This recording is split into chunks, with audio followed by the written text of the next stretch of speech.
Assalamualaikum warahmatullahi wabarakatuh.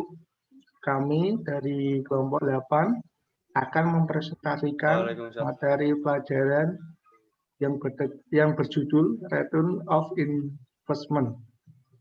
Langsung saja kita mulai.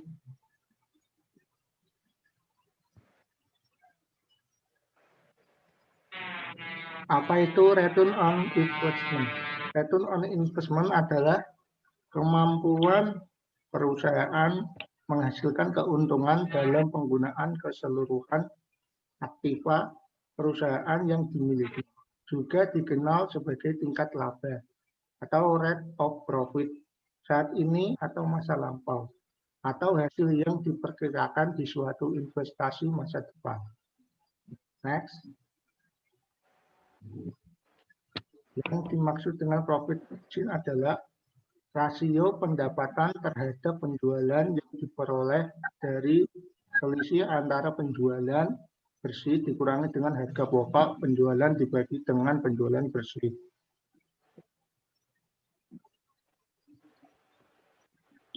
Faktor yang mempengaruhi return on investment ada dua. Yang pertama, turnover dari operating aset atau tingkat perputaran aktiva yang digunakan untuk kegiatan operasional.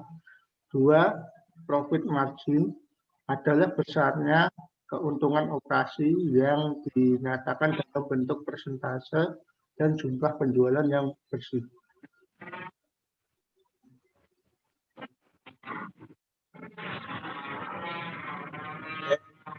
Saya melanjutkan presentasi dari Mas Iqbal, yaitu sekarang masuk pada poin hubungan residual income dengan ROI atau Return of Investment.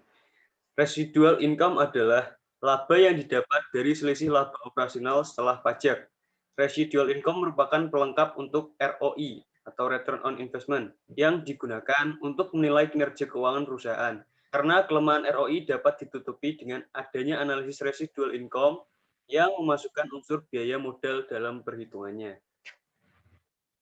Sekarang kita masuk ke kelebihan ROI. Yang pertama, memudahkanmu mengambil keputusan untuk membantu atau ketika memutuskan untuk melakukan investasi. Yang kedua, dapat mengukur efisiensi penggunaan modal produksi dan penjualan. Yang ketiga, bisa membandingkan bisnismu dengan bisnis kompetitor. Tapi hal ini hanya bisa diraih jika kamu mempunyai data industri hingga kamu dapat menghitung rasio industri terlebih dahulu. Dapat digunakan juga untuk melakukan perencanaan bisnis. Nah, di awal tadi kelebihan, sekarang masuk ke poin kekurangan. Di sini kami menampilkan 2 poin, yaitu yang pertama, tidak memasukkan unsur biaya modal ke dalam rumus sehingga nilai ROI yang tinggi belum bisa disebut efektif jika belum dibandingkan dengan biaya modalnya. Yang kedua, persentase yang didapat dari perhitungan ROI tidak selalu bisa dibandingkan dengan kompetitor karena masing-masing bisnis mempunyai praktik akuntansi dan manajemen yang berbeda-beda. Oke, selanjutnya akan dijelaskan oleh Mas Aska, yaitu cara menghitung ROI. Saya akan menjelaskan cara menghitung return on investment. Secara matematis, return on investment dapat menggunakan rumus sebagai berikut. ROI, total pendapatan investasi dikurangi biaya investasi, dibagi biaya investasi, terus dikalikan 100. Nah, jika nilai ROI lebih dari 1, itu bisa dikatakan untung. Jadi, satunya itu diambil dari kelebihan 100, ke 150, ya katakanlah 150%. Berarti 1,5% itu bisa dikatakan untung. Jika di bawah 100, katakanlah 70%, berarti itu nilai ROI-nya 0,7%. Jadi di bawah 1 itu bisa dikatakan untung. Nah, untuk studi kasusnya kayak gini.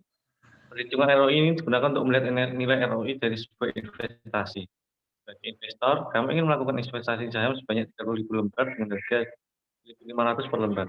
2 tahun kemudian, kamu ingin menjual saham tersebut senilai 3.500 rupiah per lembar.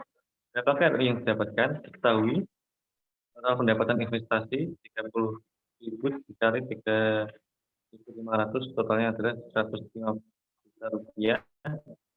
Biaya investasinya adalah 30.000 kali 1.500, jadi totalnya 45 juta rupiah.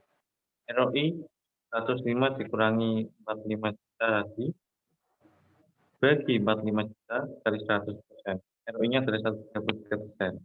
Berdasarkan perhitungan di atas, kamu mendapat nilai ROI sebesar 1,3 kali atau keuntungan dari investasi sebesar 1,3% dari modal. 1,3 ya. Ya, ini yang versi menurutnya. Kamu ingin membeli mesin percetakan seharga 1 juta. Mesin ini bisa menghemat tenaga kerja hingga 2 ROI selama tahun. Tapi total pendapatan investasi 7 kali 200 juta. Investasi adalah 100 juta.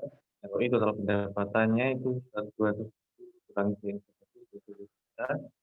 Dibagi biaya investasi tadi 170 juta kali 100%. ROI-nya adalah 23,5%.